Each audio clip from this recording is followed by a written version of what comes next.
Bonjour et bienvenue sur KTV en direct à la radio et sur les réseaux sociaux pour parler ce matin de formations qui ont lieu à la CCI. Et pour en parler, deux personnes sont là. Didier Daniel, responsable du service de formation continue. Bonjour. Bonjour Léonard. Comment ça va? Ça va très bien, merci pour cette invitation. Mais de rien, on reçoit également Dayan Mohamed, le directeur du pôle formation. Bonjour. Vous voulez m'appeler président? Pourquoi pas? Bonjour, ministre, président, voilà, vice-président. C'est pas les titres qui manquent à Mayotte. Voilà, c'est ça. Mais on aime bien. Voilà. Alors, très heureux d'être ici auprès de vous. On est là Bonjour, pour parler. chers téléspectateurs, téléspectatrices. On est justement pour parler des différentes formations qui ont lieu. Alors, ce sont des formations assez importantes pour le secteur de l'hôtellerie et de la restauration. Comme vous le savez, on traverse une crise sanitaire sans précédent à l'échelle territoriale, à l'échelle nationale et aussi internationale. Et suite à la période de confinement où les établissements ont été fermés, la CCI de Mayotte a mis en place des mesures d'accompagnement de ses ressortissants pour justement accompagner au mieux à la reprise de l'activité, aussi à la pérennisation des activités pour ce secteur. Il faut savoir que ce secteur a subi une baisse du chiffre d'affaires de plus de 90%. Et il y a effectivement des mesures gouvernementales qui ont été annoncées pour pouvoir respecter un petit peu la reprise d'activité dans de bonnes conditions. Et c'est la raison pour laquelle on a jugé nécessaire, dans le cadre de notre rôle de représentant des entreprises locales, de mettre en place des actions de formation pour faire en sorte que les chefs d'entreprise et les salariés puissent s'acquérir un petit peu de ces notions de mesures gouvernementales, comment protéger les clients, comment mettre en place des mesures barrières et comment faire en sorte que la sécurité sanitaire au sein de ces structures soit le plus optimale possible. Oui, parce que ça ne va pas vraiment être évident pour des gens, pour des restaurateurs, de savoir comment, quoi faire. Ils sont un peu perdus. Didier, dites-nous un peu en quoi consiste cette formation pour les métiers de l'hôtellerie et de la restauration.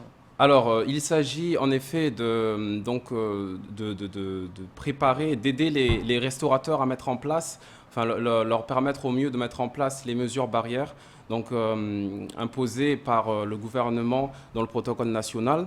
Donc pour ça, nous avons mis en place en collaboration avec l'UMIH, donc l'Union des métiers de l'industrie et de l'hôtellerie, et la faculté des métiers, une série de vidéos sur plusieurs thèmes, donc avec une première vidéo sur un thème général donc des hôtelleries et restauration pour se protéger et protéger les autres.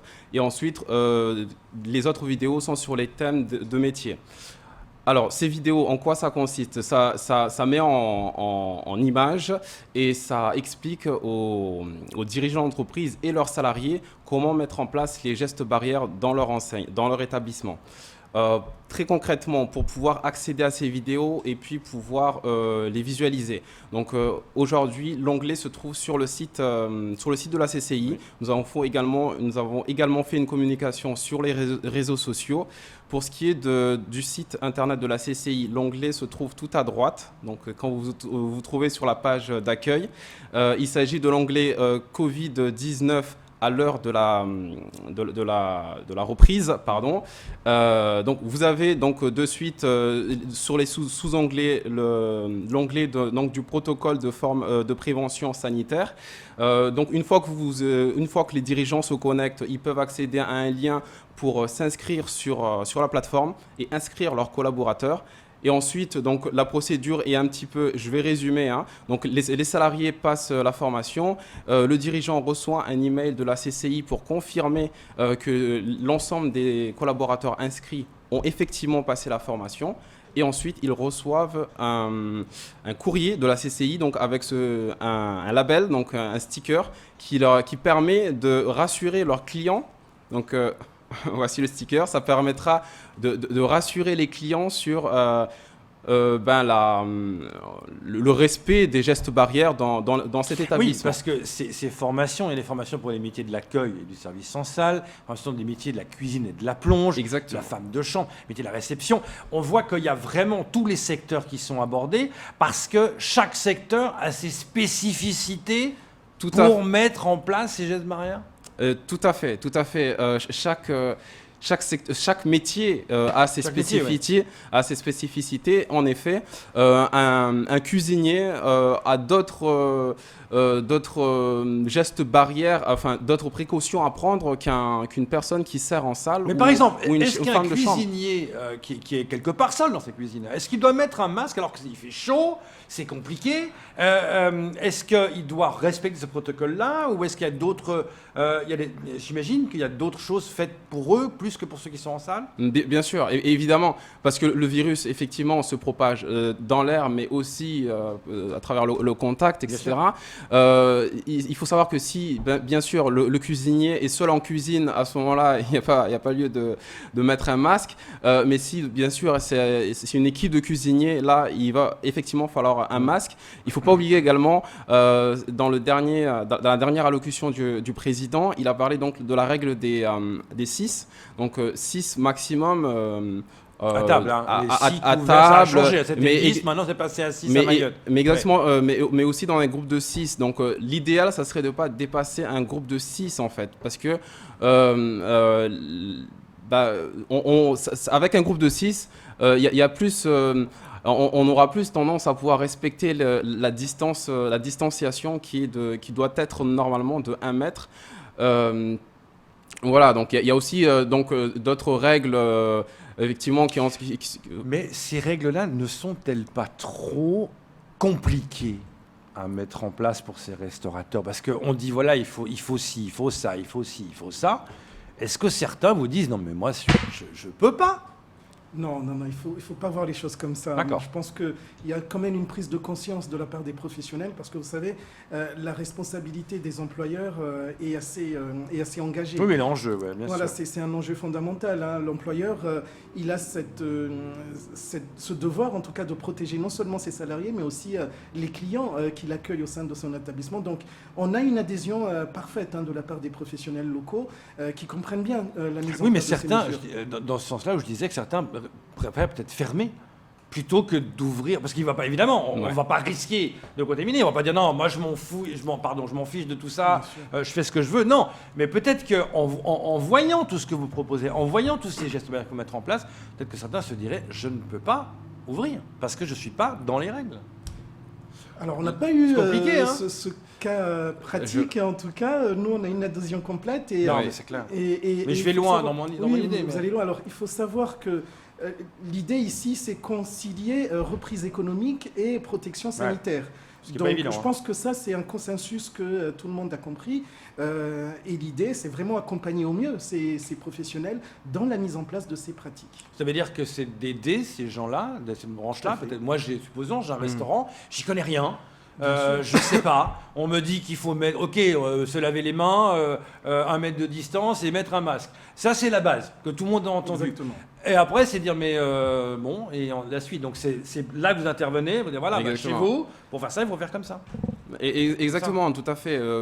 Il y a un certain nombre de procédures à mettre en place dans les établissements. Mais surtout, je pense, la question que les restaurateurs doivent se poser, c'est pas s'ils doivent ouvrir ou pas, mais surtout comment je fais pour sécuriser, pour éviter au maximum la propagation du virus.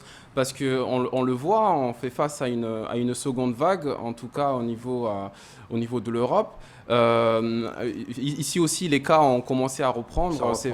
Voilà. Donc voilà, c'est vraiment la question qu'il faudrait se poser, c'est comment je fais pour éviter voilà, que le virus se propage. Et il y a bien sûr des applications aussi qui existent, hein. J'en parle, c'est pas tout à fait le sujet, mais il y a une application qui s'appelle Tous Anti-Covid.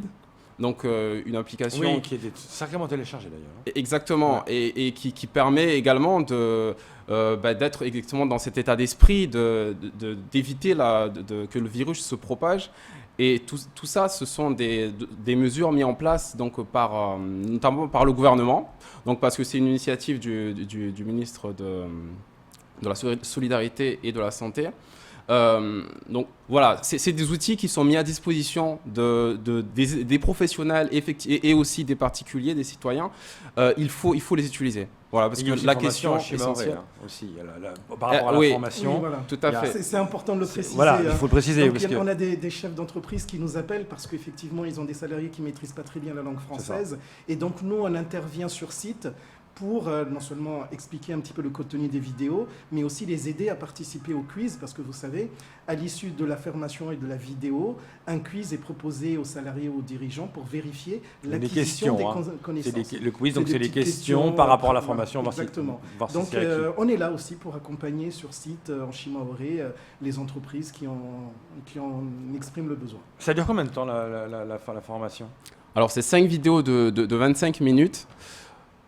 Ça dure le temps que pour pouvoir avoir l'attestation, une attestation égale à un dirigeant inscrit et au moins un salarié qui est formé.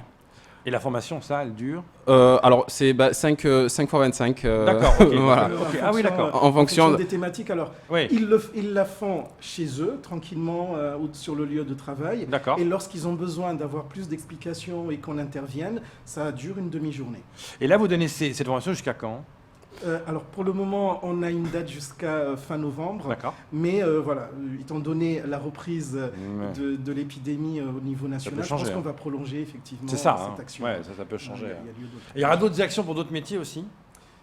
Oui, alors on accompagne aussi les autres secteurs. Vous savez, on a monté une cellule d'urgence et en fonction des secteurs comme le BTP par exemple et le commerce, on accompagne aussi les commerçants dans le respect des mesures barrières. Mais pour ce qui est de la formation, pour le moment, effectivement, on a démarré pour l'hôtellerie, la restauration et on souhaite, avec l'appui du conseil départemental qui nous soutient financièrement, on souhaite mettre en place 2 actions complémentaires. C'est délivrer un livre blanc pour les professionnels qui auront assisté à la formation et un livre blanc qui regroupe un petit peu les mesures à respecter, etc. Et puis faire des actions de formation courtes d'une ou deux jours, d'une ou 2 journées sur la communication de crise, comment rassurer les clients, comment rassurer aussi les salariés et comment pérenniser la structure. Et puis ça peut changer à tout moment. Je vous rappelle que pour avoir toutes ces informations, vous allez sur le site mayotte.cci.fr et à droite, en haut, en rouge, vous avez Covid-19, l'heure de la reprise. C'est ça, celle-là? Exactement, c'est ça. Formation, protocole, etc. Il y a tout. Puis vous avez tous nos contacts. Il y a tout, il y a tout, c'est complet, il y a tout. On est là pour vous éclairer, mais il y a tout. On va te donner un numéro de téléphone. C'est important parce que c'est pas tout le monde qui va sur le site internet. Bien sûr. Je laisse Didier communiquer son numéro. Oui, alors vous pouvez également nous joindre. Alors c'est le 06 39 60 82 42. Exactement, tout à fait. C'est ça. Voilà, bah oui, on ne connaît pas son téléphone. Ouais, mais on ne connaît pas soi-même. Ça, c'est comme ça. Donc voilà, c'est une formation importante donnée pour les restaurateurs notamment, pour tous les métiers de la restauration. Dieu sait si on en a besoin, Dieu sait si c'est compliqué de mettre ça en place. Merci beaucoup d'être venu ce matin. Merci à vous. Au plaisir. Pour en parler. À très bientôt. À très bientôt, j'imagine. C'est tout pour ce temps de parole.